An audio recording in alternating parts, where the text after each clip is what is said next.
médico-social, l'attente, les impacts de la transformation digitale sur cette offre. Alors, pour y répondre dans ce deuxième temps de réflexion, vous allez voir un petit peu bouleversé compte tenu de la situation aujourd'hui, devait me rejoindre Isabelle Ballardy, et la pauvre vient d'être déclarée positive hier au Covid et a accepté de la remplacer au pied levé. Et on ne peut que le remercier et l'applaudir. C'est Julia Sage qui est responsable projet, innovation et promotion du numérique au sein de l'ASEI, qui est spécialisée dans le handicap. Voilà, venez me rejoindre.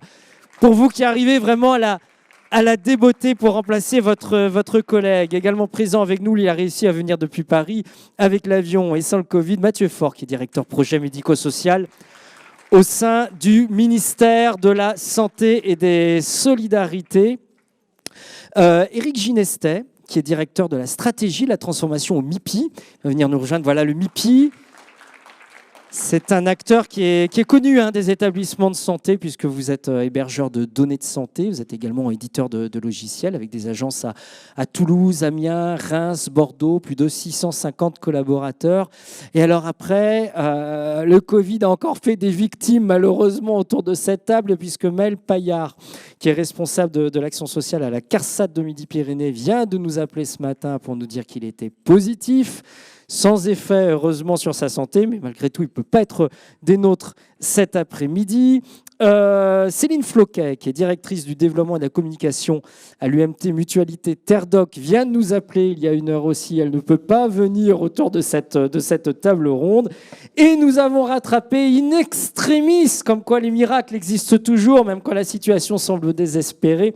Yoann Girard, qui est délégué national de la filière personnes âgées au sein de la Croix-Rouge, qui devait être autour de cette table et dont l'avion a été dérouté pour cause de brouillard et qui a dû repartir chez lui après plus de 3 heures de retard, comme quoi quand ça veut pas, ça veut pas. Et heureusement, il est en direct avec nous. Yoann, vous nous entendez bien?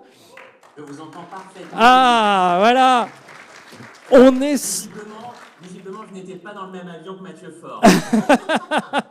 on est sauvés. Écoutez, on a une table qui va être de grande qualité quand même autour de nous cet après-midi. Je me tourne toujours vers les internautes. N'hésitez pas, envoyez tout de suite vos questions, vos remarques. Je vais essayer de les lire et les poser en temps réel dès qu'elles m'arrivent. Je me tourne tout de suite vers Julia Sage de l'ASEI. D'abord, on va rappeler ce qu'est l'ASEI, peut-être en quelques mots ou en quelques chiffres, ce que vous faites. Avec plaisir.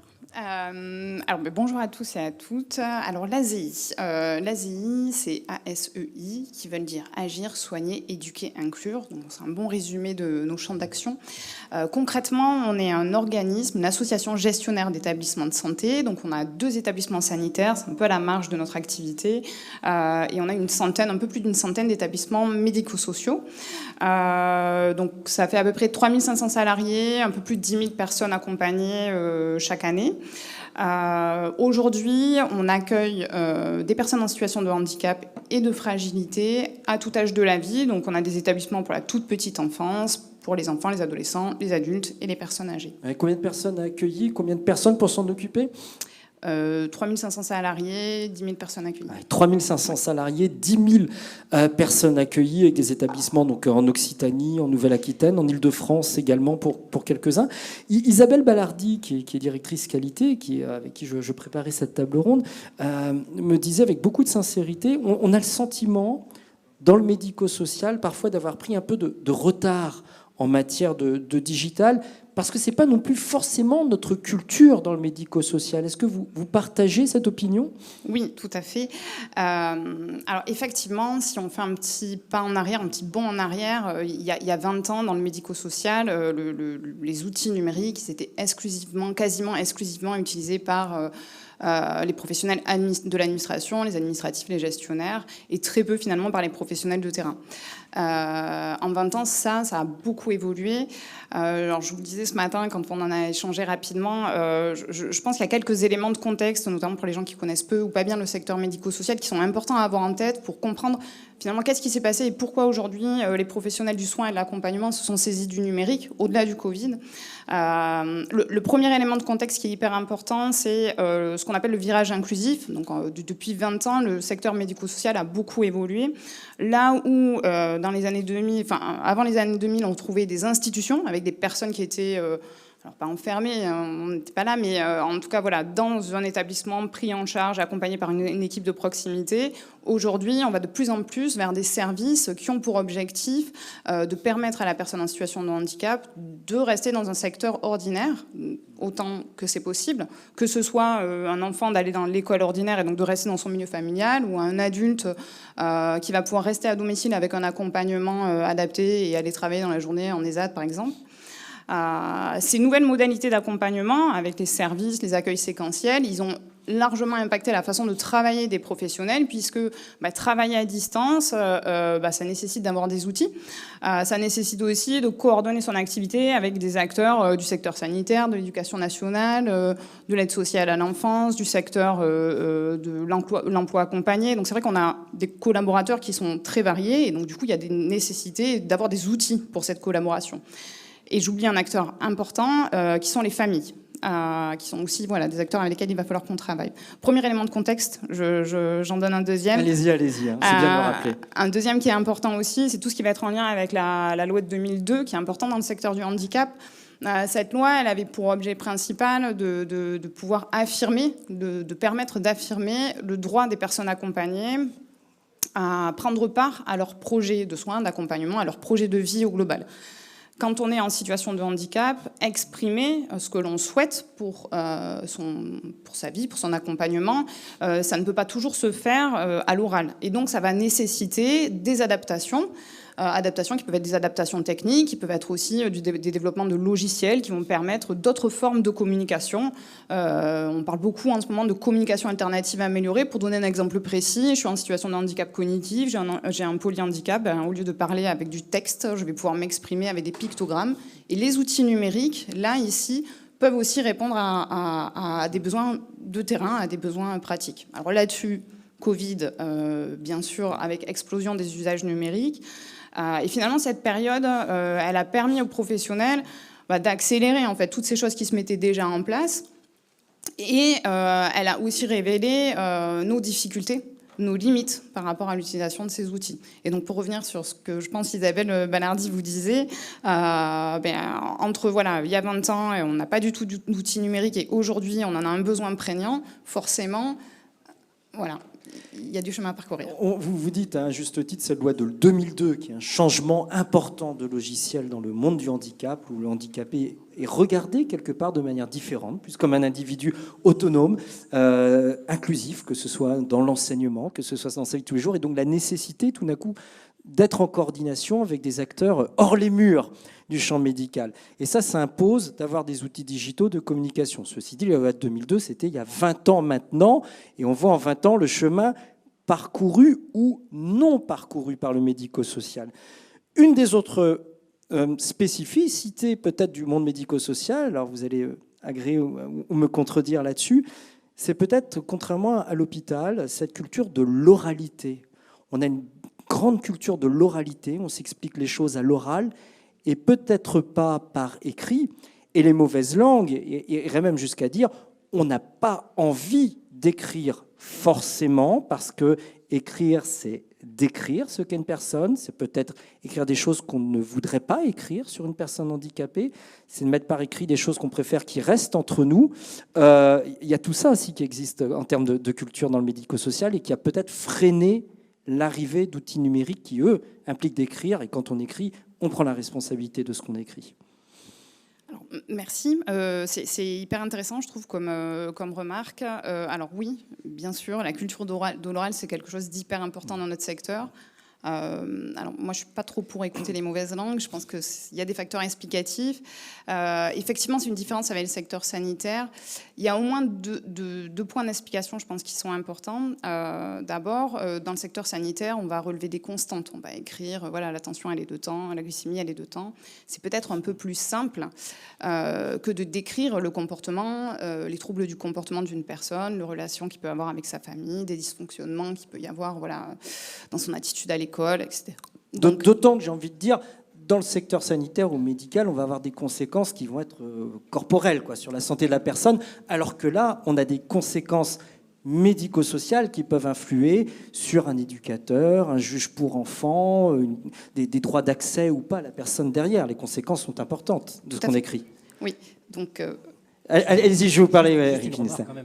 N'oublions pas qu'il y a la psychiatrie, qui est un secteur important, parfois délaissé en termes de système d'information, mais qui fait partie de ce secteur sanitaire. Donc voilà, je voulais quand même le rappeler, parce que c'est souvent un parent pauvre des systèmes d'information en matière sanitaire, et qu'il ne faut pas oublier, et qui la culture de la réalité aussi, en tout cas, et de la protection aussi de la donnée.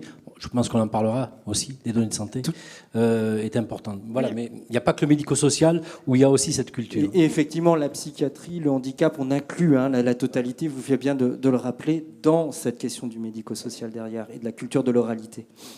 Oui, et effectivement, je pense qu'il y a beaucoup de partage sur ces deux types d'accompagnement.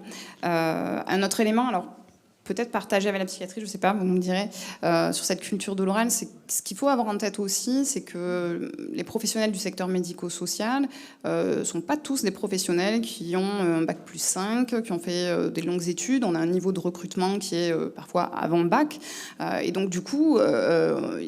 ils n'ont pas forcément eu dans leur cursus un apprentissage spécifique pour formuler, pour mettre en mots, pour faire une synthèse. Et donc, c'est pas évident d'aller sur l'écrit. Avant même de numériser, c'est pas évident de rédiger. C'est extrêmement important ce que vous dites, et je me permets d'insister là-dessus. Vous nous dites qu'on n'a pas forcément des professionnels qui font des grandes études. Ça ne veut pas dire qu'ils ne sont pas à l'aise avec l'outil digital, qu'on soit clair là-dessus. C'est pas une application, un écran d'ordinateur ou autre qui leur fait peur. C'est expliquer, trouver les mots, passer les choses par écrit qui est peut-être plus compliqué pour eux. Tout à fait. Et ça ne veut pas dire, alors tout à l'heure vous disiez, est-ce que c'est un frein, est-ce que ça a retardé ? Je pense pas que ça veut dire que c'est impossible, je pense juste que ça veut dire que les outils qui doivent être développés pour notre secteur doivent tenir compte de cette particularité-là et peut-être permettre d'autres moyens de saisir aussi les informations. D'ailleurs, il y a un internaute qui réagit, vous voyez, à la seconde là-dessus, Tartare, qui nous dit si le médico-social a une culture orale, pourquoi l'audio ne se développe-t-il pas plus ? Est-ce que c'est pas plutôt la culture du secret qui freine l'adoption du numérique dans ce secteur ? Vous voulez que je réponde à Tartare ? Ah bah tant qu'à faire, répondons à Tartare, il est très actif en plus là. Oui, alors je partage tout à fait la première partie de sa... C'est une question commentaire. De sa question commentaire. Avoir des outils finalement audio pour des gens qui sont peut-être moins à l'aise sur la synthèse écrite. Je pense que les outils audio, c'est une excellente idée. Le fait aussi d'avoir peut-être des menus avec des choses à cocher. Voilà. Il y a des choses à faire en tout cas pour permettre cela. Après, pour ce qui est du secret partagé, il y a effectivement, mais je pense que c'est un prérequis. Au même titre que travailler les écrits professionnels, travailler sur qu'est-ce qu'on peut partager, quel type d'informations doivent être partagées avec qui, c'est aussi des prérequis qui sont essentiels avant de pouvoir travailler sur le DUI. Il faut pouvoir travailler avec les professionnels sur ces prérequis. Effectivement, et ça va être au cœur des questions qu'on posera tout à l'heure. On ne peut avoir un outil informatique processisé qui arrive que si c'est très clair dans la tête des personnes qui vont l'utiliser, ce qu'elles veulent en faire et comment elles veulent en faire. En 2015, au sein de votre association, vous avez développé, vous avez adapté un logiciel du marché pour vos établissements, pour mieux partager l'information. Qu'est-ce qu'il a changé de manière très concrète dans le quotidien des agents qui travaillent pour vous ? Alors effectivement, donc 2015, alors c'est hier et en même temps il s'est passé un petit peu de temps. C'est 12 ans, 13 ans après la loi de 2002. Hein. Oui. Qu'est-ce qu'il a changé ? Alors d'abord, c'est un travail qui reste en cours, c'est-à-dire que on l'a dit tout à l'heure, on a un peu plus d'une centaine d'établissements, donc il faut du temps pour déployer ces outils-là. Donc aujourd'hui, il n'est pas déployé dans tous vos établissements ? Si, tous nos établissements ont un dossier usager. Pour autant, tous les établissements ne s'en sont pas saisis de la même façon. Parce qu'il y a ce travail préalable avec les équipes à faire de, voilà, qu'est-ce qu'on trace, pourquoi. Alors, pour répondre à votre question quand même, pour donner des exemples, ce que ça va permettre peut-être à l'équipe du matin de pouvoir, si le dossier a correctement été rempli, s'il y a eu des transmissions, de pouvoir ne pas chercher le petit bout de papier qui aurait été laissé par le veilleur ou l'équipe de nuit et de retrouver les informations directement. Voilà. C'est-à-dire qu'on écrit plutôt que laisser sur un post-it. Alors on écrit aussi sur un post-it. Mais voilà, s'il y a un changement, il y a beaucoup de rotation dans les équipes, donc s'il y a un changement inopiné, on est sûr de retrouver les informations à cet endroit-là.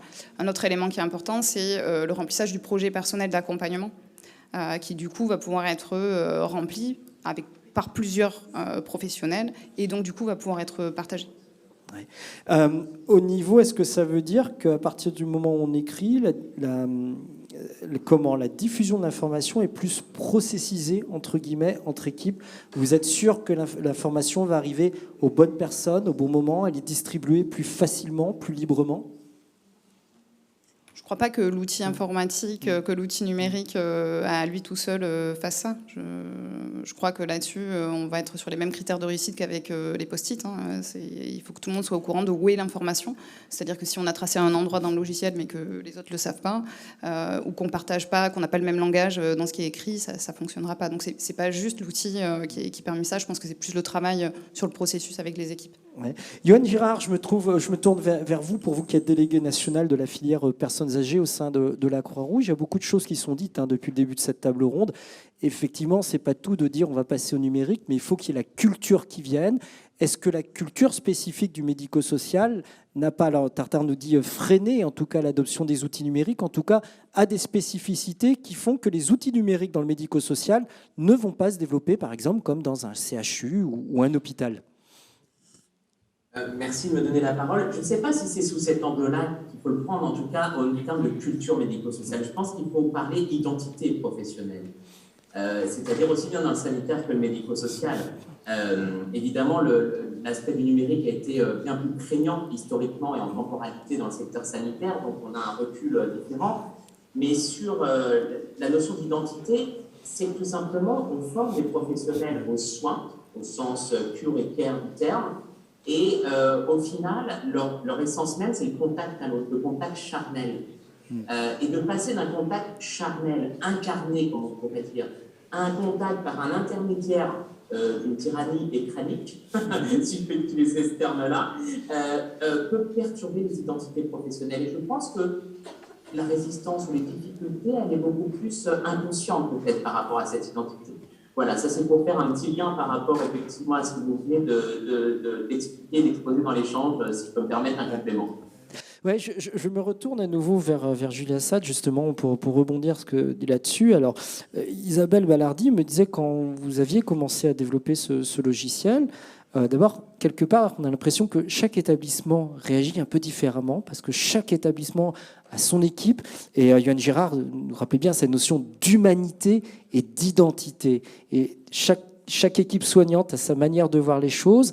Et tout ne rentre pas forcément. Avoir un logiciel, c'est quand même rentrer dans un tunnel, une manière de faire les choses, randomiser, normaliser. Est-ce que c'est toujours compatible avec les équipes soignantes? Et certaines ont même eu l'impression de régresser au départ avec ces logiciels. Alors, effectivement, on a des niveaux très hétérogènes et des façons d'accueillir ça qui sont différentes, mais parce que le secteur est varié. Les besoins d'une maison d'accueil spécialisée ou d'une EHPAD, qui sont des établissements, s'ils ne sont pas sanitaires, sont quand même des établissements dans lesquels la place du soin est importante, sont tout à fait différents d'un établissement d'aide au travail, d'un CESAD, qui vont pas du tout avoir la même culture, le même vocabulaire. Vous avez utilisé le terme soignant, mais c'est parce qu'en fait, il y a des équipes où il n'y a pas de soignants, en fait, où on a des métiers de l'accompagnement, des éducateurs, des animateurs, des gens qui, du coup, ne vont peut-être pas forcément se retrouver aussi dans la sémantique qui est parfois sur ces logiciels métiers très inspirés du secteur sanitaire. Je me tourne vers Éric Ginestet. Alors, je vous ai présenté sous la casquette MIPI. MIPI, je rappelle, hébergeur de données de santé, éditeur de logiciels. Mais auparavant, vous aviez eu aussi une casquette dans le secteur médico-social. Donc, vous connaissez bien les deux côtés de la barrière. Quelle est votre réaction d'abord par rapport à ce que l'on a dit à la culture spécifique du médico-social?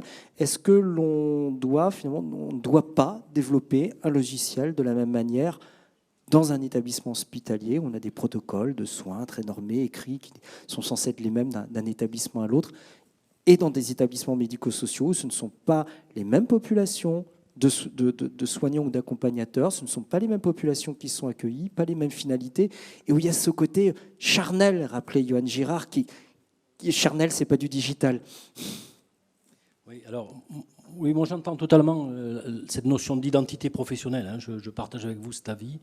Je pense qu'un des enjeux qu'ont les industriels, comme le MIPI, que l'on soit un industriel public ou tout industriel privé comme ma collègue en représentait un tout à l'heure. Je crois qu'on a à respecter ce qu'est l'objet même des organisations que l'on va numériser quelque part. Hein, et on doit bien les comprendre. Je dirais qu'au MIPI, on a une très longue expérience, bien sûr, de la numérisation, pour l'avoir accompagnée telle que vous la décriviez d'ailleurs, hein, d'abord par des fonctions administratives, hein, et puis aujourd'hui sur les parcours du patient. Mais on a une très longue expérience sur le champ sanitaire, et ce que vous avez décrit est tout à fait exact par rapport au champ sanitaire. C'est beaucoup plus procéduré, beaucoup plus normé, et on voit bien qu'aujourd'hui, les programmes nationaux d'ailleurs, hein, qui visent, je dirais, à aider le développement de la numérisation du secteur sanitaire, hein, on en a beaucoup entendu parler, notamment à l'occasion de la crise du Covid, arrivent sur un terrain quand même préparé culturellement, parce qu'il y a des process, des procédures, la prise en charge est souvent organisée et par l'information partagée. Donc il y a déjà une culture des organisations de prise en charge assez rationalisée, qui facilite leur numérisation. Ça c'est donc pour ça, le sanitaire, mais qu'est-ce qui fait, j'aimerais bien connaître votre opinion, oui. Qu'est-ce qui fait que dans le médico-social, ça a été si long? 2002, il y a 20 ans quand même, on met cette loi. Oui. 20 ans après, on a l'impression que les choses ne progressent pas. Là, il y a un internaute, M. Martinez, qui nous dit « Beaucoup de structures n'ont pas encore un DEI, hein, un dossier informatisé, et continuent d'écrire à la main dans des cahiers de transmission. » Alors, il y a certainement plusieurs raisons à cela. Je crois que la première, elle était liée, c'est pour ça que je citais le sanitaire, au fait qu'aujourd'hui, on a un secteur des établissements sociaux et médico-sociaux qui est très hétérogène. Premièrement, parce qu'il adresse comme prise en charge aussi. C'est des prises en charge très variées, madame en a décrit une grande partie, mais dans leur structure aussi. Les structures, il y a 42 000, je crois, à peu près établissements sociaux et médico-sociaux qui vont des grands groupes que l'on connaît et dont on entend parler d'ailleurs beaucoup ces jours-ci, à des intervenants en particulier, des structures en établissement, des structures à domicile. Donc, avec une très grande hétérogénéité de prise en charge et de sujets de la prise en charge, d'objets de la prise en charge. Donc ça ne facilite pas aussi leur digitalisation, leur informatisation, parce que l'industriel et l'éditeur, en tout cas de logiciels, quelle que soit sa taille, parce que là aussi, il y a une très grande hétérogénéité des acteurs, recherche à pouvoir accéder à des marchés qui vont leur permettre à ces éditeurs, bien sûr, de rentabiliser les développements sur un volume suffisamment important d'acteurs. Bon, donc il est évident que de satisfaire des besoins de petites structures, il faut qu'elles soient en très gros volume. Sinon, ça ralentit, bien sûr, les processus. Ça veut dire quoi? Ça veut dire qu'en l'état actuel du marché, avec 42 000, vous nous dites, établissements médico-sociaux en France, il n'y a pas de marché. Parce que chaque établissement individuellement veut garder sa manière de faire et de toute façon n'aura pas les moyens financiers d'aller faire du logiciel à façon.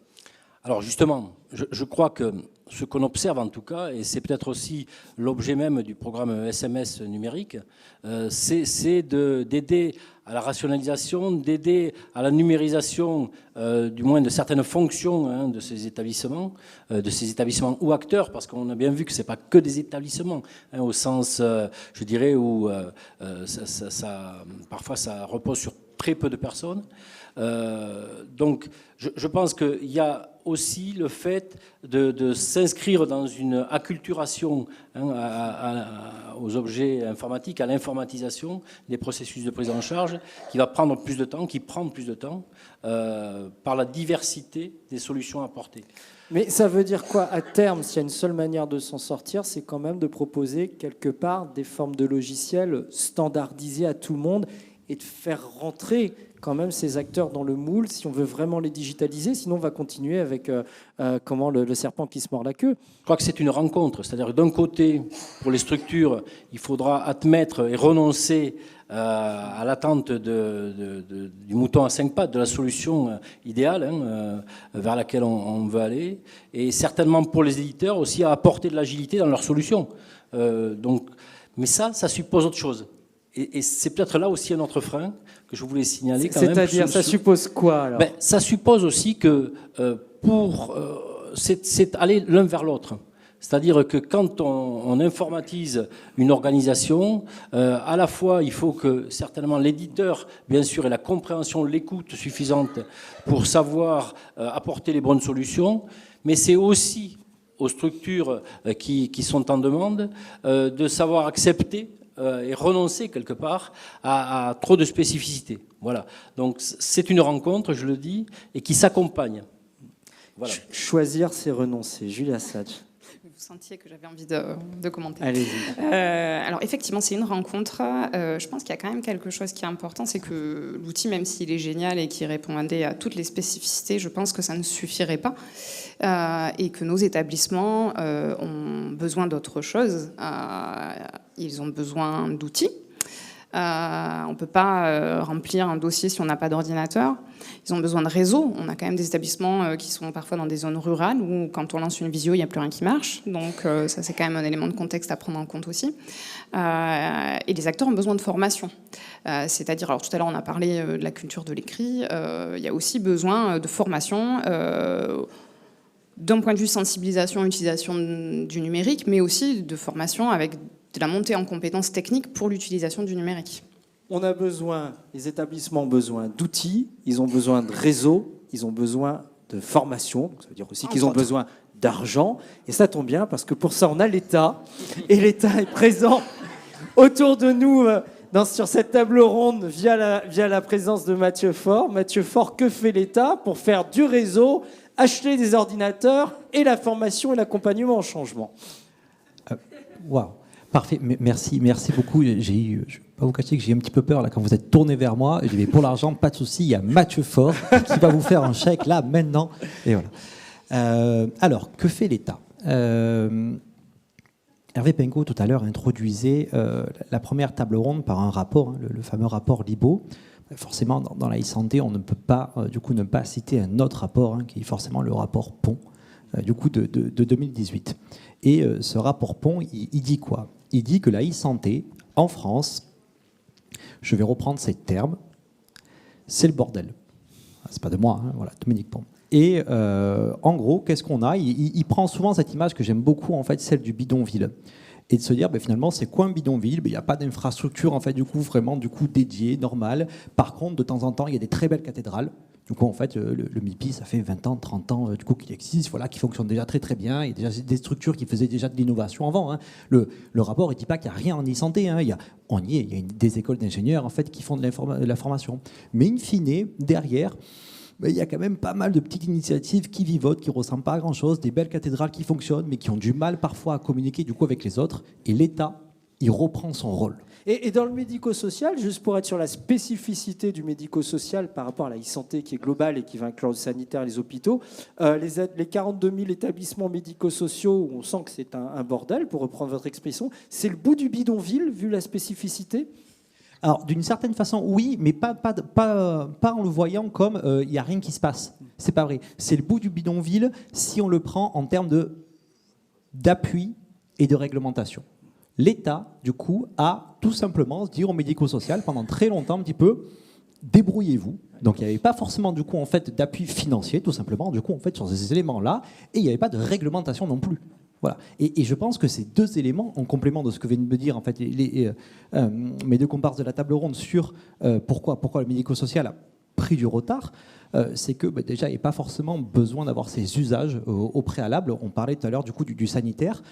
Effectivement, en fait, du coup, dans un CHU, dans un grand hôpital, tout simplement, les individus, en fait, ils circulent. Et si les individus circulent, en fait, il faut de la transmission de l'information. Et puis, les équipes sont beaucoup plus grandes. La culture de l'oralité, en fait, dans une équipe de 5-10, elle marche. Dans une équipe de 50 ou 100 personnes, vous ne pouvez pas faire une grande conférence pour dire, alors, Madame Michu, ce matin, c'est pareil, ça ne fonctionne pas comme ça. Du coup, alors qu'à 5 personnes, ça fonctionne. Voilà. C'est pas qu'ils avaient du retard, en fait, c'est que l'usage ne se présentait pas. Mais, du coup, comme vous l'avez, comme Madame Sadji l'a évoqué, cette transversalité qui arrive, cette décloisonnement entre le sanitaire, la médecine de ville, en fait, du coup, le médico-social, font que, de facto, maintenant, on se retrouve à devoir, du coup, partager, du coup, échanger de l'information, et donc, forcément, on vient numériser cela.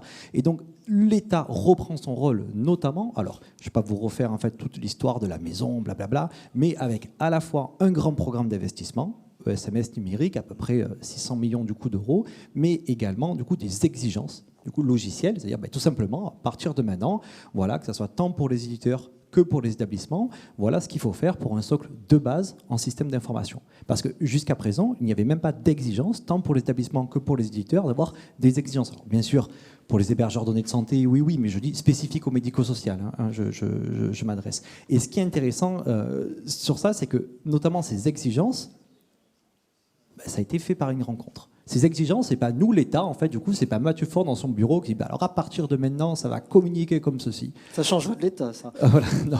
Mais peut-être, mais je pense que c'est un petit peu ce qu'on essaye de faire à la DNS, c'est que, bien entendu, il y a eu la création des services socles, l'identifiant national de santé, du coup, DMP, mon espace de santé, en fait, qui est ouvert là depuis avant-hier.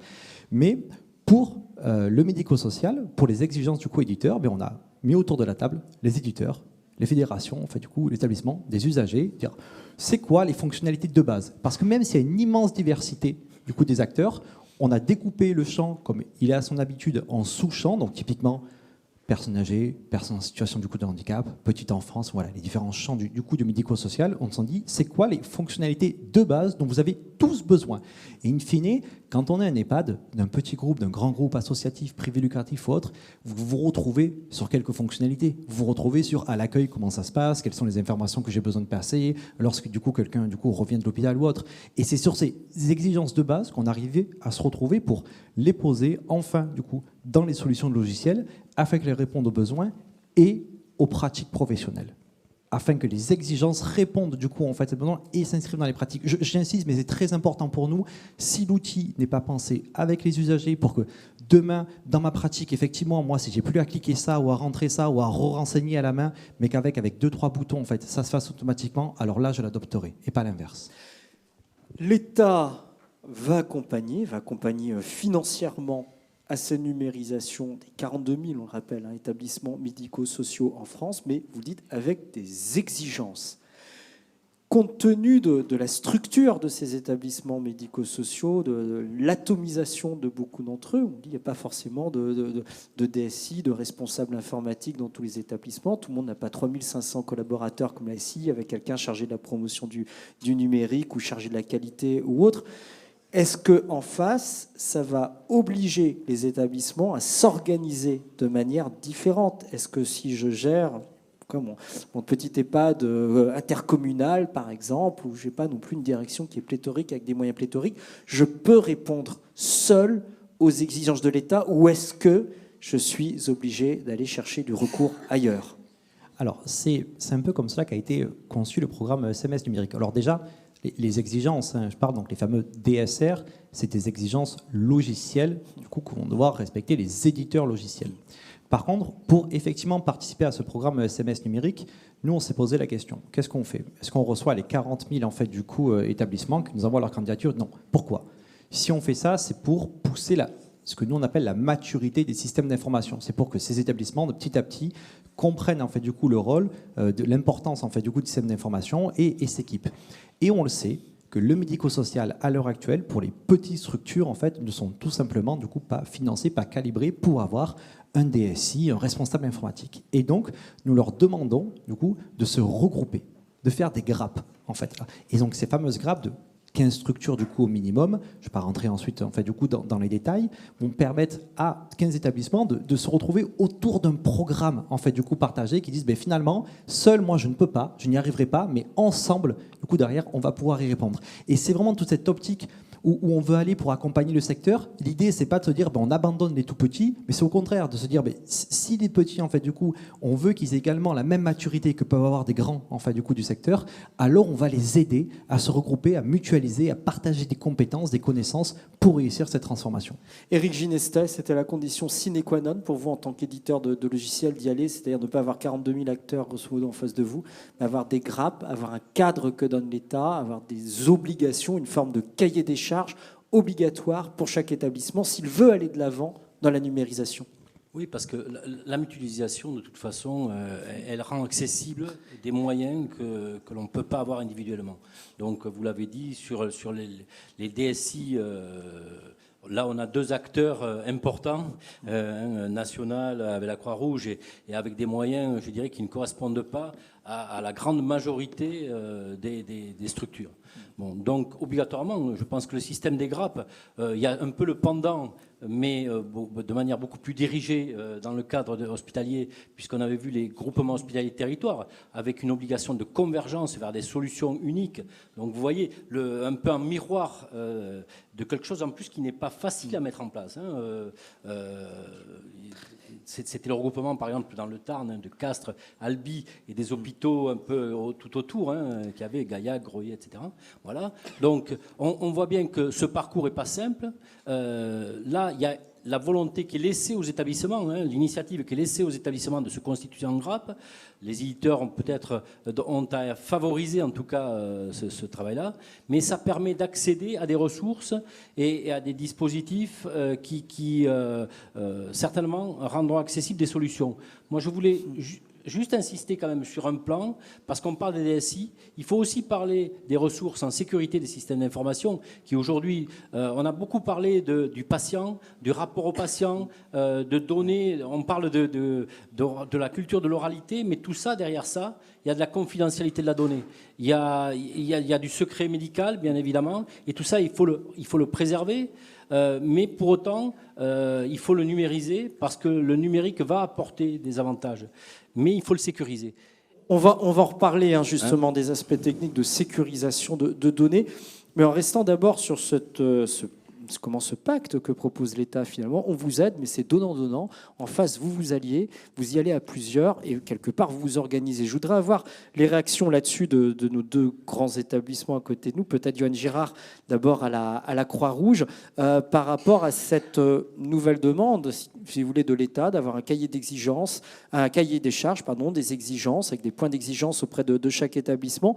Comment est-ce que vous réagissez? Content, pas content, jouable? Quel accompagnement aussi pour les équipes en face dans les différents établissements? Et je cite en même temps un commentaire de Thierry qui nous dit j'ai le sentiment qu'il y a différentes strates d'écrit, les notes personnelles, les transmissions d'informations rédigées, quel que soit le niveau d'études, les bilans, les projets personnalisés. Et on voit quand même que le fonctionnement aujourd'hui d'un établissement médico-social avec différentes strates d'écrit, différentes manières de faire, souvent une jalousie de son propre fonctionnement, une fierté de son propre fonctionnement, on n'est pas encore arrivé aux normes d'un logiciel. Il y a du boulot à faire dans les esprits, non? Alors, sur la première partie de votre question qui relevait du cadre de l'État, il me semble pleinement légitime lorsqu'il y a l'engagement de fonds publics. Il me paraît tout à fait légitime qu'il puisse y avoir un cadre clair avec des règles assez souples pour qu'effectivement on puisse s'adapter avec agilité en fonction des réalités des différents opérateurs, en fonction de leur taille, en fonction de leur spécificité d'offre de services. Ça, c'est un élément important. Sur les éléments quand même de frein, ou en tout cas qui me semblent aussi importants, et là aussi il y a une responsabilité partagée à avoir conscience, on n'a peut-être pas encore complètement identifié, c'est toutes les transformations qui s'opèrent en parallèle. Parce qu'effectivement, en ce moment, si on raisonne pour le secteur du grand âge pour lequel je suis impliqué, il y a la transformation du modèle de l'EHPAD, il y a justement l'EHPAD dans le mur, ce qui veut dire qu'il y a des problèmes d'interopérabilité, il y a des problématiques de vieillissement d'un parc et d'une architecture avec forcément parfois des accès tout simplement au tuyau, c'est-à-dire à l'Internet, pour que ça fonctionne et ne marche pas. Voilà, j'ai répondu que partiellement pour l'instant à votre première question. Si vous voulez, je continue sur la partie accompagnement. Accompagnement, parce que c'est primordial, effectivement, dans cette stratégie. Alors, sur la partie accompagnement, nous, au niveau de la Croix-Rouge française, effectivement, on est une association importante. Alors, sur la partie des EHPAD, on en a 35, 31 services de soins infirmiers à domicile, 7 résidences autonomie et 14 centres de soins infirmiers, plus toutes les autres activités du sanitaire, etc. Sur cette partie-là, du coup, on a, par exemple, premièrement, nous allons déployer ce qu'on appelle des conseillers numériques grâce au dispositif de France Relance et France Service. On va avoir à peu près 80 conseillers numériques disséminés sur le territoire qui vont accompagner les différentes parties prenantes. Quand on parle de parties prenantes dans notre secteur d'activité, Ça va être évidemment, dans un premier lieu, notre raison d'être bénéficiaire. Alors, dans mon activité, les personnes âgées et leurs aidants, les professionnels, voilà, et également, bien évidemment, les bénévoles qui gravitent autour de cet accompagnement. Donc, il y a une notion de proximité qui me semble essentielle dans ces accompagnements-là, pour donner les clés et adapter aussi en fonction de l'état d'appropriation de cette transformation.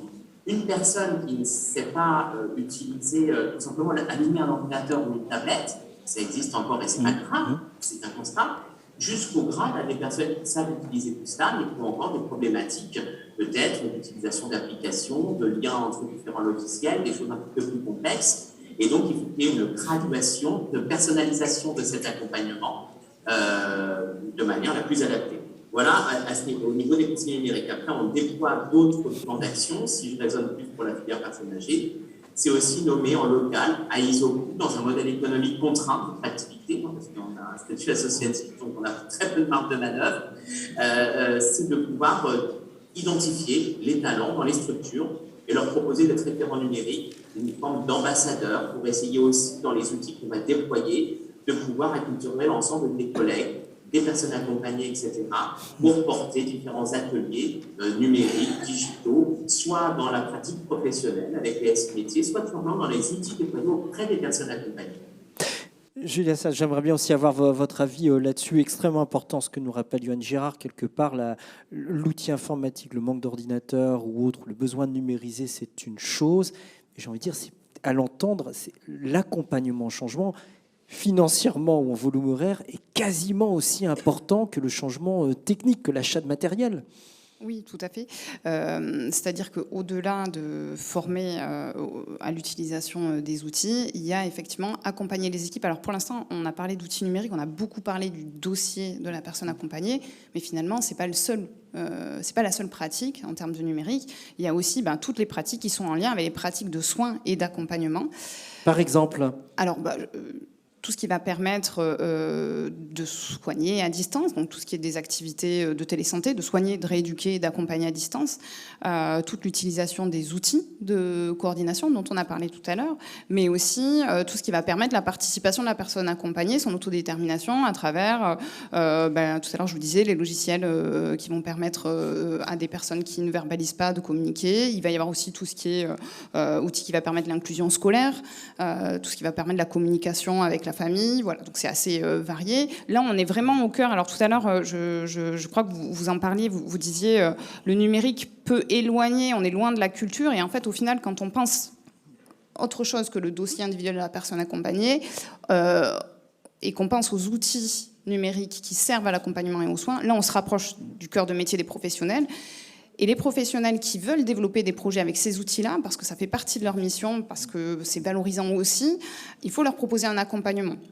Et donc, nous, au niveau de l'ASEI, c'est quelque chose qu'on a mis en place assez récemment, donc avec un développement d'un pôle recherche et innovation qui a justement pour objectif d'accompagner les professionnels pour ce passage de l'idée ou de l'usage un peu bricolage à un projet et à une pratique qui soit de qualité, donc c'est-à-dire avec une évaluation. Je souhaite utiliser cet outil parce que je pense que ça va améliorer la stimulation cognitive de telle population d'utiliser tel outil numérique. Et bien du coup, on va se mettre dans une démarche d'évaluation et on va observer est-ce que finalement, on a atteint notre objectif. Ça, c'est important parce que ça permet après aux professionnels de valoriser aussi ce qu'il a mis en place, son atelier, de faire un retour d'expérience.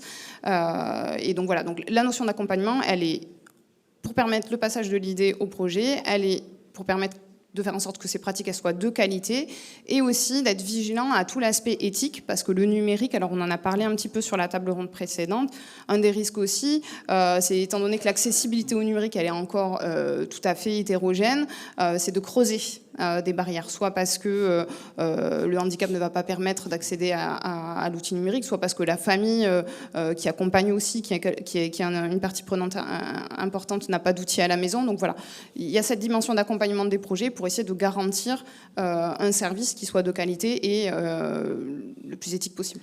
Mathieu Faure, en un mot très rapide avant de repasser la parole à Yoann. De manière très concrète, et je pense aux directeurs d'établissement qui nous regardent en ce moment en streaming, est-ce que l'accompagnement sera financé par l'État ? On a eu X plans où l'État finançait de l'achat de matériel, de l'achat de logiciels, de la numérisation, je vais dire, pure et dure. Or là, on entend de la part des représentants des établissements ce besoin d'accompagnement au changement des populations. Est-ce qu'il est dans vos plans de soutien ? Alors, il y a 3 niveaux. Un, tout d'abord, dans le programme SMS numérique dont on parle depuis tout à l'heure, donc qui vise à financer les établissements pour qu'ils s'équipent de solutions en fait du coup logicielles qui répondent aux exigences.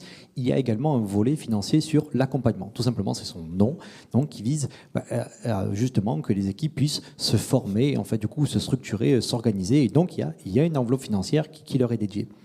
Deuxième aspect, on pourra peut-être en parler plus longuement, un aspect lié à la formation en tant que telle, où là, dès la formation initiale jusqu'à du coup la formation continue, on a un grand plan là, du coup, d'à peu près 81 millions d'euros, où on veut que les professionnels de santé soient formés et sensibilisés au numérique en santé. Et le troisièmement, et ça me paraît, pour moi, c'est un point qui me tient du coup encore à cœur, dont on parle assez peu, et je remercie du coup en fait Madame Sadji de l'avoir cité, c'est l'innovation.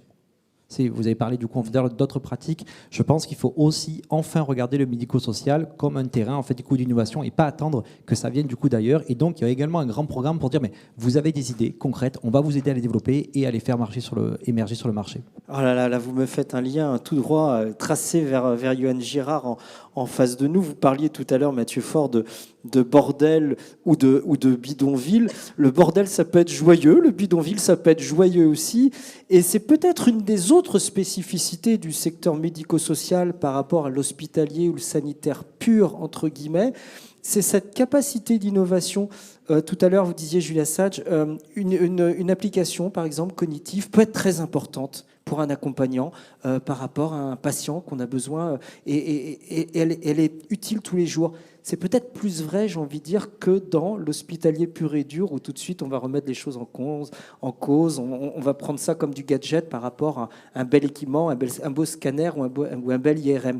Je me tourne vers Yohann Girard, on parle beaucoup d'innovation, on parle beaucoup d'applications. La période de Covid a été une période de rupture d'usage, d'expérimentation de beaucoup de choses. Ça a été vrai chez vous à la Croix-Rouge. Est-ce que vous pouvez nous faire une sorte d'inventaire à la Prévert des diverses applications que vous avez pu utiliser, tester dans vos établissements ? Très volontiers, n'hésitez pas à m'arrêter si je dépasse le temps accordé. Évidemment. Ça va, je suis spécialiste pour ça. Donc effectivement, au-delà de la menace humaine par cette crise sanitaire, organisationnelle, économique, etc.,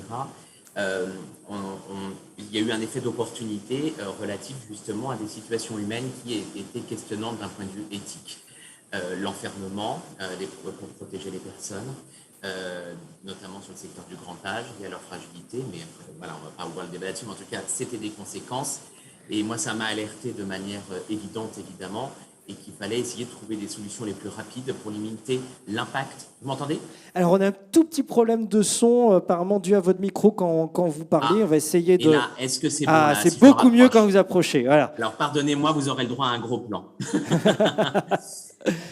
Donc, ça a été effectivement de pouvoir répondre grâce au numérique à cette notion du lien. Du lien dans un premier temps avec les proches, les familles. Donc, c'est évidemment, je ne vais pas revenir dans le détail, mais plus de 300 tablettes déployées, etc., grâce à des actions de mécènes qui avaient une attention toute particulière pour nous aider à ce financement. Au-delà, effectivement, de ce lien qui était essentiel et donc virtuel, d'autres conséquences liées au confinement qui est évidemment les diminutions en stimulation cognitive pour des personnes avec des troubles neurodégénératifs ou en prévention de ces troubles neurodégénératifs. Donc, c'était des applicatifs qui ont été déployés dans toute l'offre de services Croix-Rouge Senior avec des dispositifs qu'on avait identifiés grâce à notre participation à la Silver Economy et la connaissance des différentes startups ou outils développés. Ça a été aussi des moments où il fallait pouvoir s'évader sans forcément pouvoir sortir. Donc, ça a été la place de l'immersion en réalité virtuelle. Et on a déployé 3 casques de réalité virtuelle sur l'ensemble des EHPAD et résidences autonomie de l'offre Croix-Rouge française jusqu'en Nouvelle-Calédonie, pour vous dire que ça a fait du chemin, pour permettre justement ces moments d'évasion avec des retours et des verbatims très qualitatifs de personnes qui avaient même des parts d'émotion sur leur immersion, des personnes, je pense à notamment une résidente à l'EHPAD de Nissan en Occitanie. Et ça a été aussi l'importance de l'impact des interventions non médicamenteuses, parce que ces situations étaient anxiogènes. Et donc, ça a été un déploiement de MusiCare, qui est un outil de musicothérapie. Alors, je ne suis pas là pour faire la publicité, mais peu importe, c'est lui qu'on avait déployé, qui est une intervention non médicamenteuse avec des éléments de preuve scientifiques en termes d'impact, qui me semble aussi important dans notre secteur où beaucoup de choses pullulent, mais sans forcément de preuves ou de centre de preuves là-dessus, ou des démarches scientifiques assez étayées. Et donc, on a déployé 5 casques avec applicatifs sur l'ensemble de l'offre de service, et y compris à domicile, notamment pour nos équipes spécialisées Alzheimer à domicile. Voilà, donc ça a été effectivement un pack complet, harmonisé, et avec, bien sûr, tout l'accompagnement, je ne reviendrai pas dessus, des référents, plan national de formation, etc., pour accompagner avec nos moyens. Mais par contre, je rajoute un tout petit point, c'est le point soulevé sur le financement, où je rejoins et je salue les actions portées par la DNS et les investissements publics en la matière sur les SI métiers, mais à ce jour, là, ce que je vous parle, ce qui est déployé, ne rentre pas dans les modèles économiques et les modes de financement à ce jour. Et donc, la question se posera au-delà de la générosité des mécènes. Comment allons-nous pouvoir transformer l'essai pour pérenniser ces solutions, notamment dans les réinvestissements futurs, parce qu'à un moment donné, le matériel est obsolète. Les licences doivent aussi être payées. Vous nous citez beaucoup de choses, Yoann Girard, de la musicothérapie, des casques de réalité virtuelle pour pouvoir s'échapper. Je sais que vous avez, on peut les citer, développé Familéo, par exemple, qui est un réseau social qui permet de faire du lien avec des personnes âgées, avec des choses sur écran, mais des choses en print qu'on peut imprimer, une sorte de petit journal imprimé pour ceux qui sont moins à l'aise avec l'écran derrière. Vous avez aussi développé un système de visite virtuelle de vos EHPAD, parce que pendant le confinement, on ne pouvait plus rentrer dans les EHPAD, parfois on ne pouvait même plus aller voir ses proches.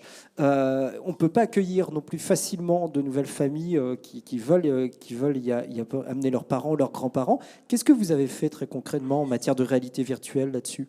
En fait, on a déployé effectivement 2 solutions qui s'appellent Lumine et Filiou, qui sont 2 solutions de réalité virtuelle, qui avaient vocation initiale des moments de visite culturelle, etc., à travers le monde grâce à cette solution immersive.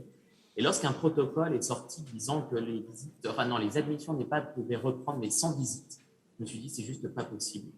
Qui irait choisir son nouveau logement sans le visiter à minima ? Et je me suis dit, comment de cette innovation déjà de réalité virtuelle, on peut la détourner avec des modules de aller vers, où on emmènerait le casque de réalité virtuelle à domicile ou au centre hospitalier pour à minima faire participer la personne dans son parcours de vie, son choix de vie. Donc c'est ce qu'on a fait. On a eu un soutien d'un mécène pour développer ces modules avec le partenaire Lumine. Et là, nous allons le déployer sur déjà 13 EHPAD déployés, bientôt sur l'intégralité de notre offre sur 2022. Parce qu'au-delà de la crise sanitaire, les visites en EHPAD, par exemple, parfois sont limitées parce que la personne elle est hospitalisée et ne peut plus retourner à domicile et intègre directement l'EHPAD. Et puis l'organisation d'une visite, ambulance, etc. est complexe, alors qu'on fait des visites de préadmission hors les murs, et du coup, il suffit juste de partir avec son petit casque de réalité virtuelle et à minima, inclure la personne dans son choix de parcours de vie. Ça, c'est une dimension éthique où on replace l'humain dans le numérique. Yoann Girard, toutes les solutions que vous nous décrivez, moi j'aime bien cet inventaire à l'après-vert que vous nous faites, des casques de réalité virtuelle pour s'évader, mais s'évader c'est aussi la vie et c'est l'équilibre psychique, des capacités à soigner moins médicamenteuses, moins agressives pour le corps. Vous recherchez des solutions comme la musicothérapie et au passage, je précise, vous avez fait aussi bénéficier de cette solution, notamment musicothérapie, au personnel accompagnateur et soignant. Ce n'est pas que pour les personnels résidents de vos établissements. Vous nous parlez de réalité virtuelle pour visiter une chambre dans laquelle on va passer probablement plusieurs années, pas mal de temps. On parle de réseaux sociaux entre les personnes. Toutes ces solutions, on les a entendues ici sur cette même amphithéâtre. On a remis des prix, on a toujours des prix, des remises de prix de la e-santé, de l'innovation pour du personnel médical pur, j'ai envie de dire. Il y a souvent un regard, du coin de l'œil, en disant on est là dans du gadget, mais on n'est pas là dans du soin. Est-ce que vous partagez ce regard ou est-ce que la paire de lunettes médico-sociales est différente en la matière ? Alors, si vous me donnez la parole sur ce thème, je vais vous reprendre les propos de mon ami Jean-Marie Vettel, qui est un éminent gériatre, qui disait les e-bidules. Les e-bidules. Les e-bidules, finalement, toujours avec nous, il le disait, évidemment, il faut poser la bonne question. Parfois, des outils existent, sont développés. Je ne citerai pas la marque, mais on va dire une petite peluche en forme de phoque qui arrive dans un EHPAD. Je ne suis pas certain que c'est une vertu incroyable Et je crois beaucoup plus là à l'innovation frugale, comme l'adoption d'un animal abandonné et qui viendra effectivement apporter toute l'affection nécessaire aux personnes en situation de vulnérabilité. Là, effectivement, je pourrais considérer que des fois, il y a des gadgets. Par contre, toutes les innovations data en santé, avec de l'intelligence artificielle, avec de la réalité virtuelle, etc., tant qu'on se pose la question de quelle est la finalité, avec une dimension éthique, où on intègre l'humain dans la réflexion et donc aussi, pourquoi pas, dans la co-construction, évidemment, de base en forme de Living Lab, etc., me semble des solutions, et puis après, dans l'usage, quel usage, etc., permettrait en tout cas de sécuriser cet enjeu-là et de ne pas croire que ce sont des gadgets. Je peux mesurer à ce jour, dans ce que nous avons réalisé à la Croix-Rouge française, sans en avoir une mesure d'impact précise et scientifique, déjà un certain nombre de retours très qualitatifs, tant pour les personnes accompagnées, ce que ça leur apporte, leurs aidants. Tout à l'heure, Madame disait de l'ASEI, je pense qu'on peut en faire un outil de la médiation aux soins avec une nouvelle pratique soignante. De la médiation, on a des fois aussi des familles qui viennent voir leurs proches, où l'interaction est compliquée, ils ne se parlent pas, il y a de la présence, mais la relation est complexe. Introduire de la réalité virtuelle pour partager un voyage ensemble, recréer de la médiation entre la famille et son proche à travers ce voyage accompagné par un professionnel ou en les laissant seuls en totale autonomie. Voilà, je ne considère pas effectivement que ce sont des gadgets. Du coup, il me semble évident maintenant qu'on va défendre ces points de vue-là, c'est de se dire comment demain, dans nos structures médico-sociales à des modèles économiques contraints, on pourra pérenniser ces solutions qui ont un tel impact humain pour les personnes qu'on accompagne et dans l'enjeu d'attractivité des métiers aussi, puisque notre secteur, comme vous le savez, est en grande souffrance sur ce point. Julia, j'aimerais bien avoir aussi votre avis là-dessus. Il y a beaucoup de choses que dit Johan Girard et je voudrais, puisqu'on est dans l'université de la e-santé, puisque tous les ans, depuis 15 ans, on remet des prix de la e-santé, qu'on récompense des startups, peut-être celles qui ont fait ces systèmes de musicothérapie, peut-être celles qui ont fait ces systèmes de casques virtuels, et qu'en face, on a parfois des professionnels du soin pur, entre guillemets, médecins ou autres, qui nous disent c'est du gadget, c'est pas indispensable. Et en plus, il n'y a pas de business model derrière. Et d'ailleurs, y a-t-il vraiment un besoin? On n'en est pas convaincu. Quel est votre sentiment, pour vous qui avez travaillé en hôpital, qui êtes aujourd'hui dans du médico-social et qui en plus êtes responsable de la promotion du numérique? Alors, merci. C'était très riche, votre intervention. Il y avait plein de choses qui ont été. Juste si je peux me permettre, en complément de ce qui vient d'être dit, je crois qu'il ne faut pas à tout prix vouloir montrer que l'utilisation du numérique dans nos établissements ou dans ce type de pratique, c'est du soin. Parce qu'en fait, ce n'est pas l'objet. Ou c'est pas toujours l'objet. Il peut y avoir du soin, mais il n'y a pas que du soin dans le médico-social. Si dans une EHPAD, on utilise des outils numériques, alors on n'a pas fait la réalité virtuelle, mais on a eu d'autres types d'utilisation, si l'objectif c'est de recréer du lien social et de permettre à la personne de partager un moment avec sa famille, est-ce qu'on est obligé d'essayer d'absolument montrer que c'est du soin? Non, en fait, notre objectif c'est pas de soigner, notre objectif c'est de créer du lien social, c'est ça qu'il faut qu'on évalue. Donc ça veut dire que toute la méthodologie d'évaluation, il faut la repenser de façon à ce que la preuve que l'on veut faire à la fin, c'est pas qu'on soigne, mais c'est qu'on améliore le lien social, par exemple. Il peut y avoir d'autres choses.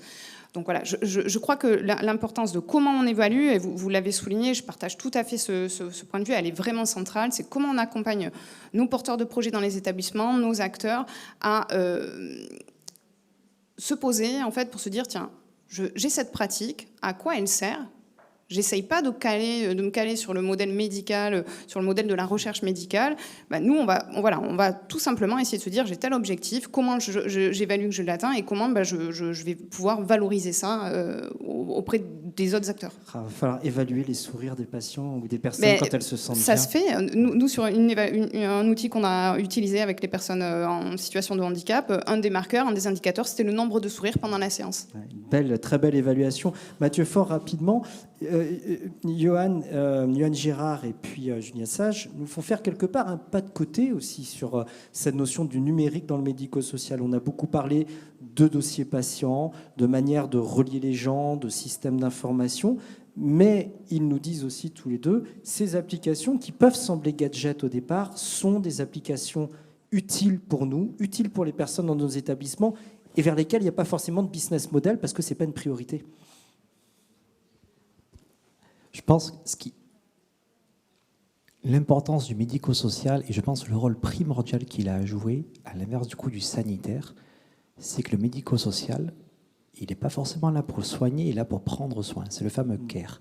Et dans ce cadre-là, qui de mieux que le médico-social pour permettre d'améliorer la qualité de vie des gens? La qualité de vie, elle est multidimensionnelle. On le sait depuis longtemps, l'OMS l'a reconnu. Je ne suis pas, moi, que des indicateurs de type poids, âge, taille, tension. En fait, voilà. Du coup, j'ai des besoins, des sentiments, des envies, des aides. Et tout ceci, en fait, le médico-social, parce qu'il accompagne des gens, du coup, dans leur quotidien, le sait. Et donc, il est le mieux placé pour faire émerger, en fait, du coup, des solutions, des innovations, et du coup, de pouvoir les évaluer, parce qu'on sait évaluer la qualité de vie. On sait savoir si un dispositif, il améliore, en fait, votre lien social. On sait, en fait, du coup, si un dispositif, du coup, il améliore, du coup, votre pénibilité, enfin, quantité de choses. On sait le faire. On sait le faire de façon scientifique, hein, en fait, du coup, très mesurée. Pas simplement, on doit lever, dire, est-ce que c'est mieux, en fait. Et donc, je pense que tous ces dispositifs que nous avons, du coup, dans notre quotidien, pour nous tous, en fait, du coup, on les utilise parce qu'ils améliorent notre qualité de vie, parce qu'ils nous permettent de recréer du lien, en fait, de consommer mieux toute sa vie. Et donc, le médico-social a un rôle primordial à jouer, mais non pas que pour les personnes âgées, pour les personnes en situation de handicap, pour nous tous, toujours dans une logique en plus de design for all, de ce qui va permettre d'être mieux, finalement, pour les personnes les plus fragiles, sera du coup encore plus adapté pour le plus grand nombre. C'est Thierry qui nous regarde sur Internet et qui nous dit c'est la frontière entre futilité et utilité. Je me tourne à nouveau vers Johan Girard. On a beaucoup parlé des personnes accueillies dans les établissements médico-sociaux, des solutions qui leur facilitent la vie. Est-ce qu'on peut parler aussi des solutions qui facilitent la vie des soignants? Tout à l'heure, on avait un internaute qui nous demandait quand est-ce que l'on aura des conditions dignes pour travailler.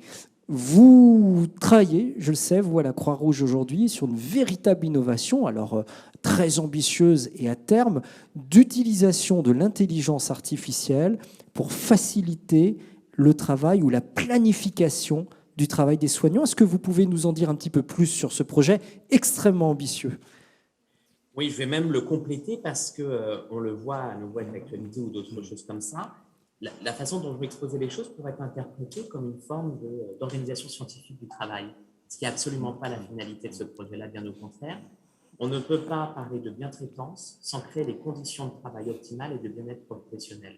Donc, la réflexion dans la mise en œuvre de cet outil-là qui s'appelle OCAPI, qui est en cours de test sur données réelles maintenant, a justement une vocation de se dire il y a un grand nombre de contraintes, on perd énormément de temps pour le personnel d'encadrement à faire de la planification de tâches parce qu'il y a des problématiques contextuelles de notre secteur d'activité, notamment liées à la crise d'attractivité des métiers, des systèmes d'information plus ou moins de haute qualité, etc., etc. Je ne vais pas revenir dessus.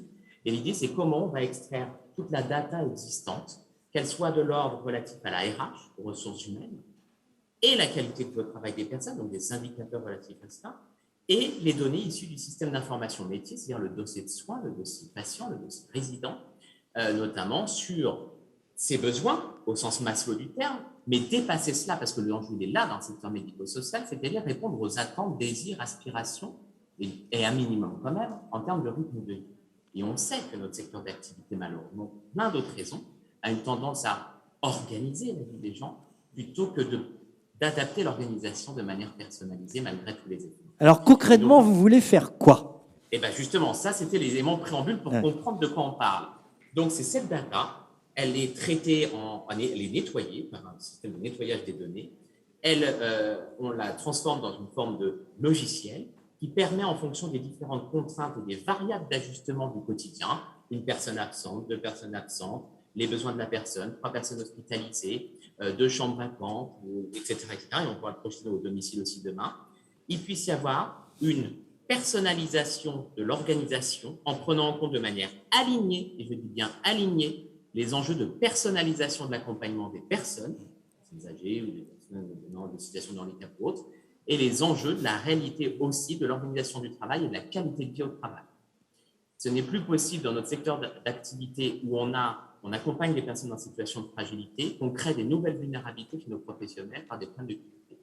Ce n'est plus possible non plus dans notre secteur d'activité, alors que le sens du métier pour nos professionnels et leur engagement, c'est de pouvoir justement avoir un accompagnement holistique, global, personnalisé, au-delà de l'aspect technique des tâches.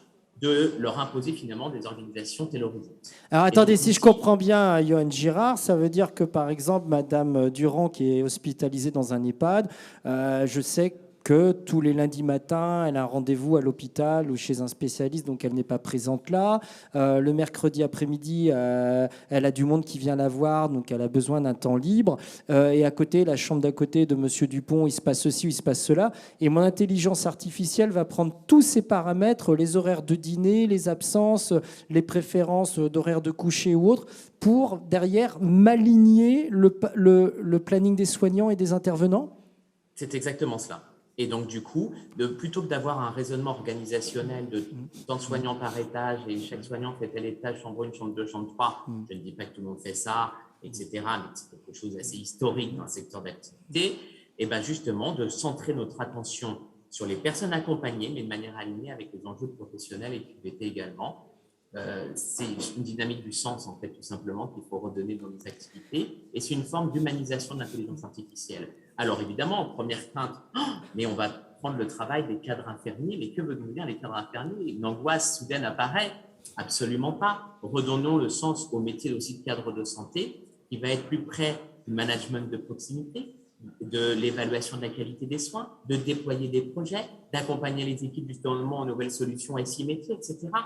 Donc voilà, c'est quand l'IA va venir au secours finalement de tâches un petit peu dirty work, où les gens ne s'épanouissent pas, ne trouvent plus de sens, c'est pouvoir effectivement aller jusque-là. Alors, on avait remporté effectivement l'appel à projet Structure 3.0 de l'Agence du numérique en santé pour nous accompagner à renforcer cette dynamique de projet.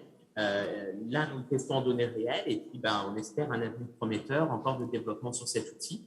Et là, on le teste sur 2 structures médico-sociales au niveau de la Croix-Rouge française. Ouais, ce projet s'appelle donc Okapi. Il nous reste 5-6 minutes avant de laisser la parole aux internautes, et puis on arrive en fin de session. Je voudrais poser quand même à Éric Ginestec quelques questions un peu plus techniques, mais qui sont primordiales lorsqu'on réfléchit au médico-social. Une des spécificités du médico-social, alors vous allez me dire si c'est très différent ou pas de l'hôpital en lui-même, c'est quand même les relations qu'il a avec un tas de professionnels qui peuvent venir aider une personne, que ce soit un kiné, un infirmier, un médecin interne, externe, une assistante sociale, que sais-je encore, d'une personne qui va être dans un EHPAD ou dans un établissement pour handicapés.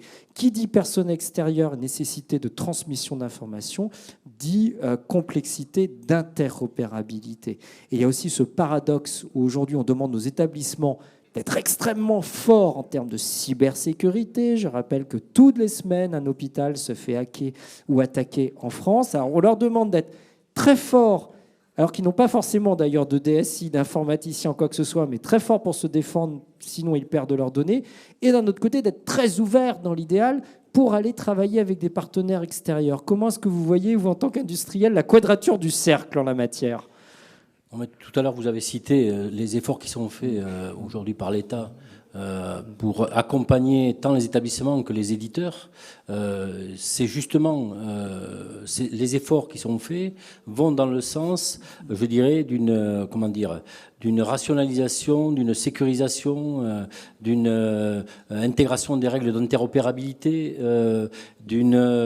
aussi de toute l'adoption de référentiels. Alors ça, c'est plus spécifique au secteur du sanitaire, c'est plus développé dans le secteur du sanitaire, mais les référentiels de données sont des éléments importants et qui permettent justement l'interopérabilité, qui sont favorables à l'interopérabilité, à l'interaction des acteurs. Si on parle pas technique, mais si on parle usage, si on veut échanger lors d'une prise en charge, lors d'un parcours, qu'il soit d'un patient ou d'un usager, ou quel que soit l'objet, que ce soit du soin, du prendre soin, ou une prise en charge sociale, je pense qu'il est nécessaire, effectivement, qu'il y ait un socle technique, en tout cas, qui soit là, présent, pour faire interagir et communiquer des applicatifs d'éditeurs complètement diffus, je dirais, entre les gros éditeurs qui ont des solutions qui traitent du dossier unique ou du DPI à l'hôpital, etc., ou du dossier patient à l'hôpital, et des solutions que vous avez citées, que monsieur a bien illustrées. On voit bien qu'il y a un langage commun à créer, et ça passe par là. Donc la quadrature du cercle, elle trouvera sa solution aussi dans l'adoption de ces normes, quelque part. Il n'y a pas de cahier des charges aujourd'hui global suffisamment précis. Si, il y a un cadre d'interopérabilité, il y a la doctrine technique numérique, il y a beaucoup d'éléments, je dirais, qui nous guident, je dirais, et que les éditeurs, bien sûr, le MIPI s'efforce, bien sûr, d'adopter dans ce domaine-là.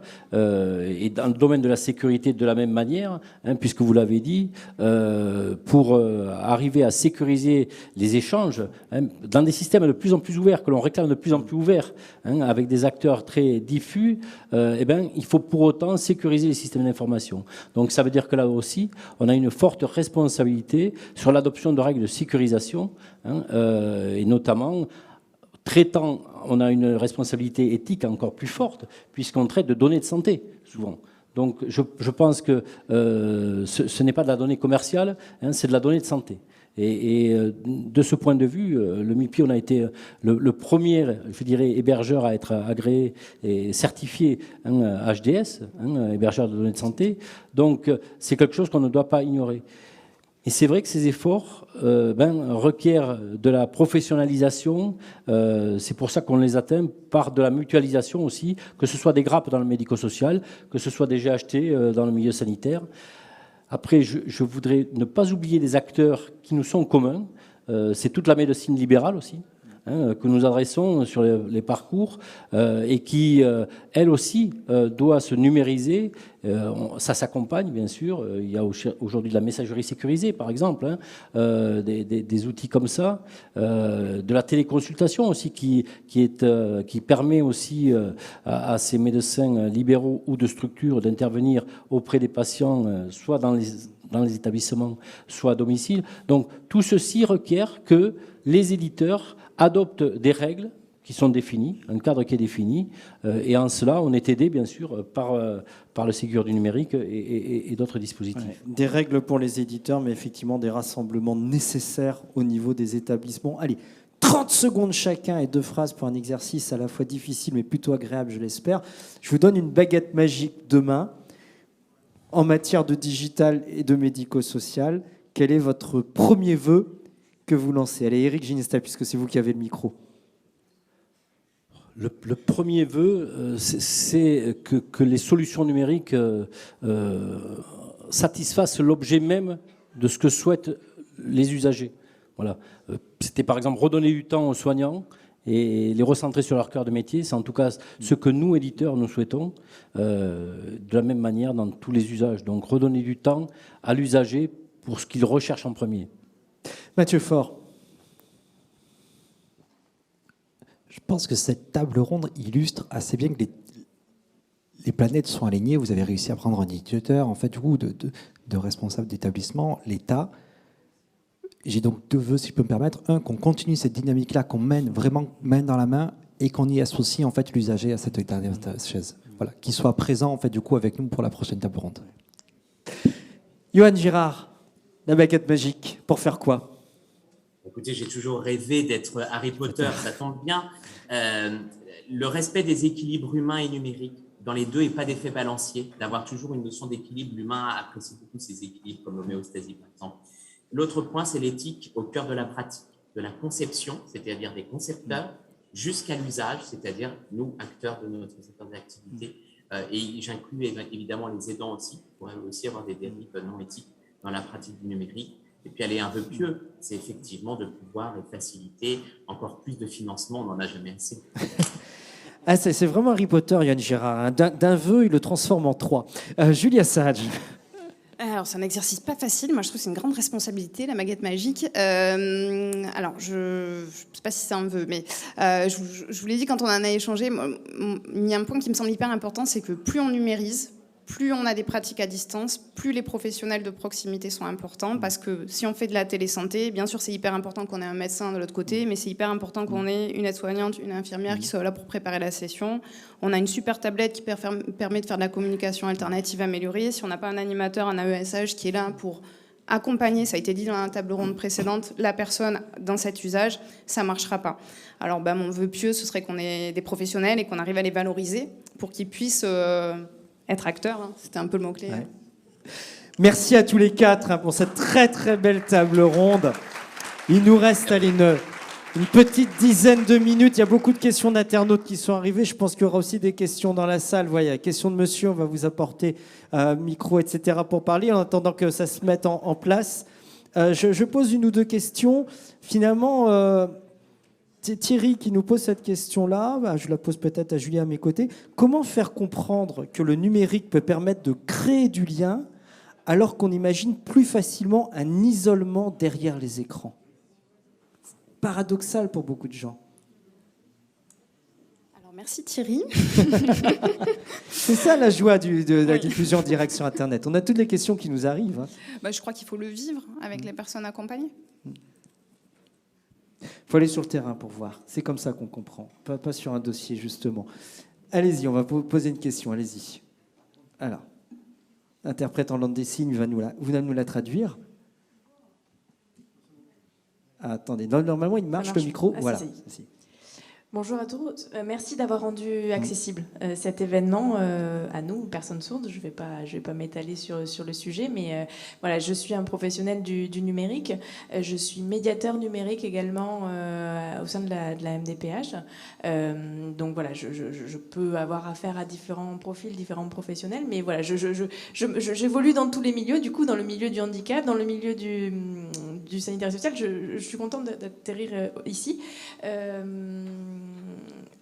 À l'INSHEA, l'INSEA, je ne sais pas si on le prononce comme ça, à Paris, qui intervient notamment dans le domaine de l'éducation adaptée. Au mois de novembre, je me suis rendue du coup à un séminaire sur le handicap, et donc effectivement, c'était voilà, on parlait de cette mixité, enfin de ce rapprochement entre le médico-social et le social.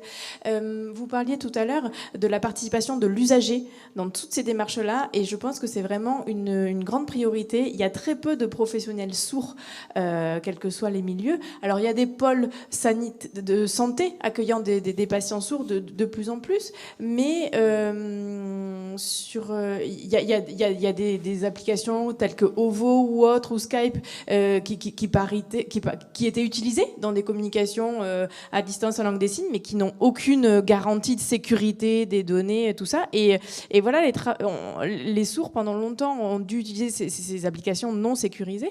Alors maintenant, on se retrouve avec le nouveau service là, du mois de janvier, où il y a une expérimentation pendant 6 mois, là, notamment basée à Toulouse, où je suis avec ma collègue, sur l'accessibilité de ma santé numérique. Et donc, du coup, le problème, c'est que voilà, il n'y a pas forcément d'accessibilité via webcam sur ces services-là. Et en France, vous savez, je ne sais pas si vous savez combien il y a de médecins pratiquant la langue des signes. Il y en a 20. Et on est beaucoup plus de sourds à avoir besoin de ces services-là. Donc voilà, l'idée, c'est aussi de développer des activités via webcam pour les publics en situation, en communiquant en langue des signes. Merci beaucoup, monsieur, de cette remarque. Et au passage, on en profite d'ailleurs pour saluer les efforts faits par la Technopole de Castres-Mazamet pour avoir vraiment une table ronde. On parle du médico-social, de personnes en situation de handicap. On salue ces efforts pour avoir une table ronde ouverte avec une traduction. Vous ne l'avez peut-être pas vu depuis le début de cette session, mais une traduction entière en langue des signes. Je pense que ça s'applaudit et ça se salue fortement parce que ce n'est pas le cas partout. Je me tourne peut-être vers Mathieu Faure, simplement en réaction à pas vraiment la question, mais la remarque de monsieur, effectivement, de personnel sourd ou malentendant, et cette possibilité de traduire en langue des signes. On imagine que le numérique facilite tout et toutes les traductions. C'est pas si simple que ça. Alors, une réponse à 3 niveaux. Je vais peut-être pas forcément parler des personnes en fait du coup sourdes, mais plutôt des personnes sur handicap de façon plus générale.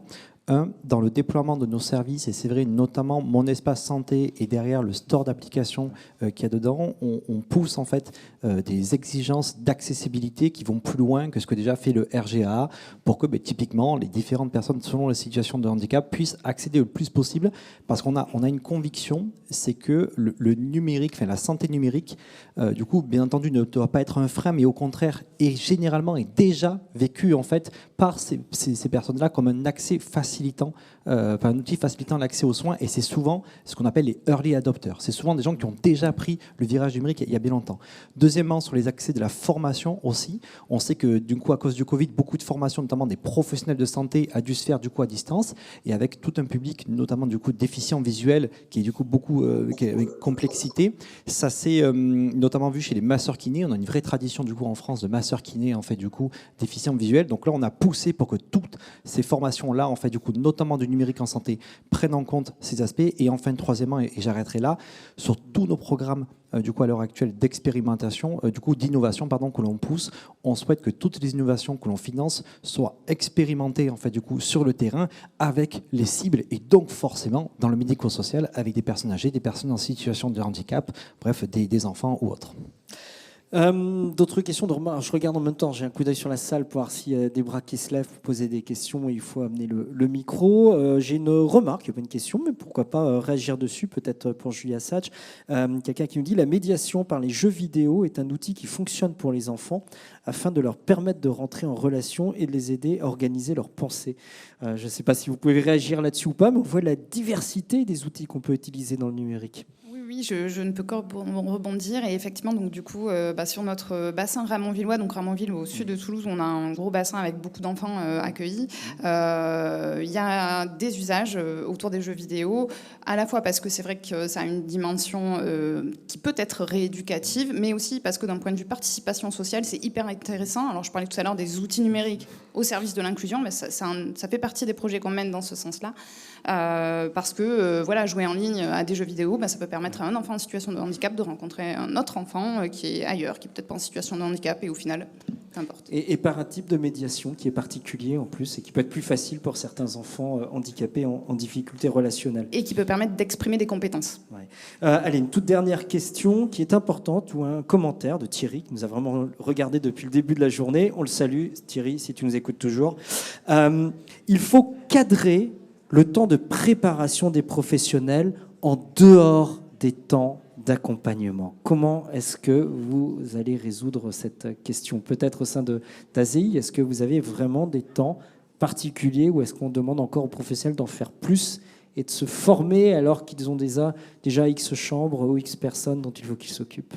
Alors moi, j'entends plusieurs questions dans la question. Je ne sais pas ce qu'il entendait par préparation, parce que vous avez dit formation et préparation. J'imagine que c'était par rapport peut-être au temps de transmission, mais dans les deux cas, c'est vrai. Effectivement, un professionnel qui a 100% de son temps dédié à l'accompagnement et qui n'a pas un temps où il va pouvoir se poser devant un ordinateur et faire ses transmissions, ça ne va pas fonctionner. Donc oui, c'est une question d'organisation, et ce que dit Thierry est hyper important, et c'est là le rôle clé des équipes d'encadrement de proximité, puisque c'est elles qui vont pouvoir être garantes de l'organisation qui est nécessaire pour que ça fonctionne.